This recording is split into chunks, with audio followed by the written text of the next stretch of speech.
we were talking earlier about looking back now at Snowden, looking back at Assange, looking back at WikiLeaks, looking now at Ashley Biden's diary. A couple just pleaded guilty to stealing the diary and giving it to Project Veritas. So according to the New York Times, that proves the diary is real. The diary was largely ignored by most legacy media when it was first reported by Project Veritas. Ashley Biden allegedly Actually, it wasn't first reported by Project Veritas, right? Maybe it was the New York Times. Somebody else? No, it was another right-wing site. Oh, yeah, that's right. Yeah, they leaked it, and James O'Keefe was reportedly very upset that it had leaked. Now, Ashley Biden allegedly wrote about taking, quote, probably not appropriate showers with my dad.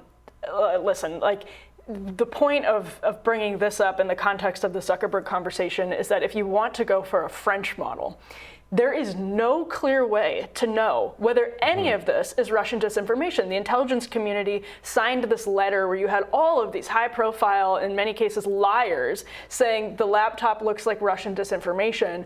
We now know there's good evidence suggesting it wasn't. It's still an open question what happened, as it is an open question, about other things that have leaked into the public before. Right. You've reported on some of them. You were mentioning whether this is where did this come from? We don't always have a clear answer to that question, and asking the government to take censorship steps when those questions remain open is anti-American. Right, and if you say that we won't allow the publication of hacked or stolen documents, like that's a phrase you often see. Yes.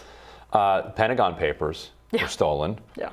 Edward Snowden's documents were stolen. I think we're all happy to have learned what we learned from WikiLeaks. Right, and those were either hacked or stolen. And we don't know.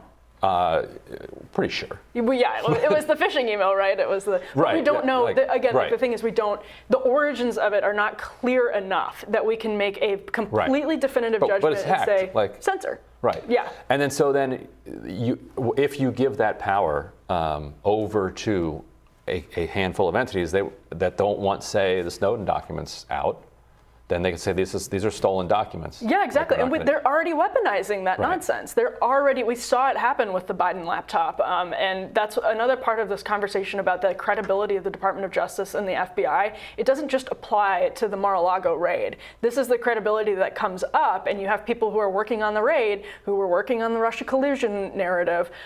When these questions come up and there's no credibility left, and former people from the intelligence community are just like, oh, that laptop that's going to hurt the leading presidential candidate that we want elected over the man that we hate more than anything else. Yeah, that looks like Russian disinformation. You're getting into Banana Republic, world.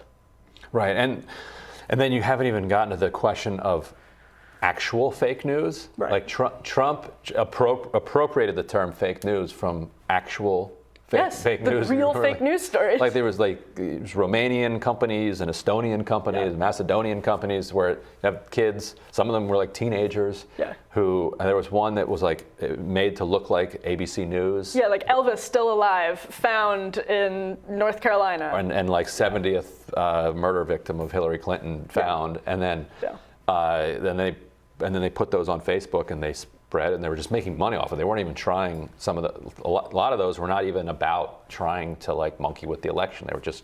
They knew it would click, and they were making money off it, and Facebook was making money off it because they were paying Facebook to spread it. The whole thing's a mess.